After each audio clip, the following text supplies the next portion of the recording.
The Great Gum Machine. I wonder which character is going to be very intrigued in this chapter. Mr. Wonka led the party over to a gigantic machine that stood in the very center of the inventing room.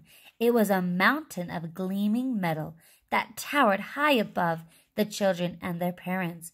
Out of the very top of it there sprouted hundreds and hundreds of thin glass tubes, and the glass tubes all curled downwards and came together in a bunch and hung suspended over an enormous round tub as big as a bath.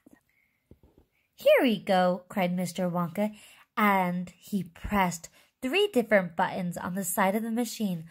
A second later, a mighty rumbling sound came from inside it, and the whole machine began to shake most frighteningly, and steam began hissing out of it all over. And then suddenly the watchers noticed that runny stuff was pouring down the inside of all the hundreds of the little glass tubes and squirting out into the great tube below. And in every single tube, the runny stuff was a different color, so that all the colors of the rainbow, and many others as well, came sloshing and splashing into the tub. It was a lovely sight. And when the tub was nearly full, Mr. Wonka pressed another button, and immediately the running stuff stopped running out of the tubes. The rumbling sound disappeared, and the whizzing, whirling noise took its place, and the giant whizzer started whizzing round inside the enormous tub, mixing up all the different colored liquids like an ice cream soda. Gradually the mixture began to froth.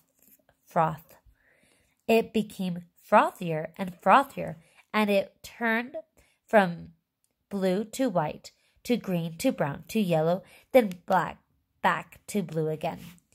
"Watch," said Mr. Wonka.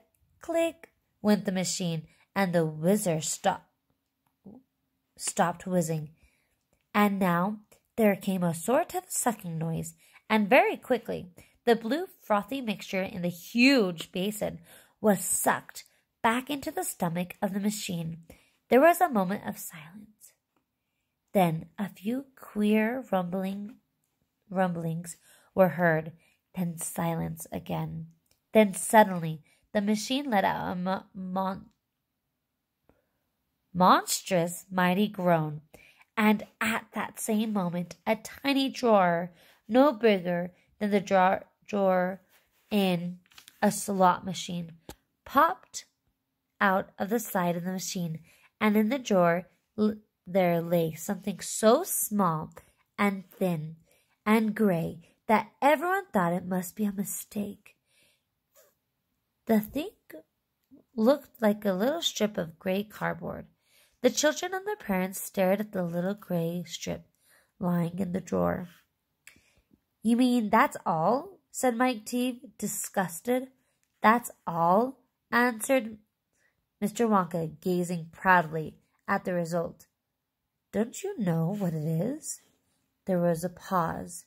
Then suddenly Violet Beauregarde. "Oh, there's that huge machine making all those strange noises, and then out came this tiny little thing. He seems really happy. Not so much for those two. These two don't look very happy. This one looks more interested. I wonder what that tiny little piece might be." The goofy gum chewing girl let out a yell of excitement. "By gum, it's gum!" she shrieked. "It's a stick of chewing gum." "Right you are," cried Mr. Wonka, slapping Violet hard on the back. "It's a stick of gum. It's a stick of the most amazing and fabulous and sensational gum in the world." Dun dun dun. Next chapter we'll be reading on Friday is Goodbye Violet, chapter 21. Fourth grade, I hope you're enjoying this book so far. And one reason I love these books is because of the descriptive detail. Now, think about this. Instead of just stating, it's the most amazing gum, he states the most amazing, fabulous, and sensational gum in the world. Amazing, fabulous, sensational. Those three words probably have a very similar meaning because he's using them all together. So if you're thinking, oh, instead of saying amazing, I want to use a different word, you can use any of those three words, and they mostly mean the same thing.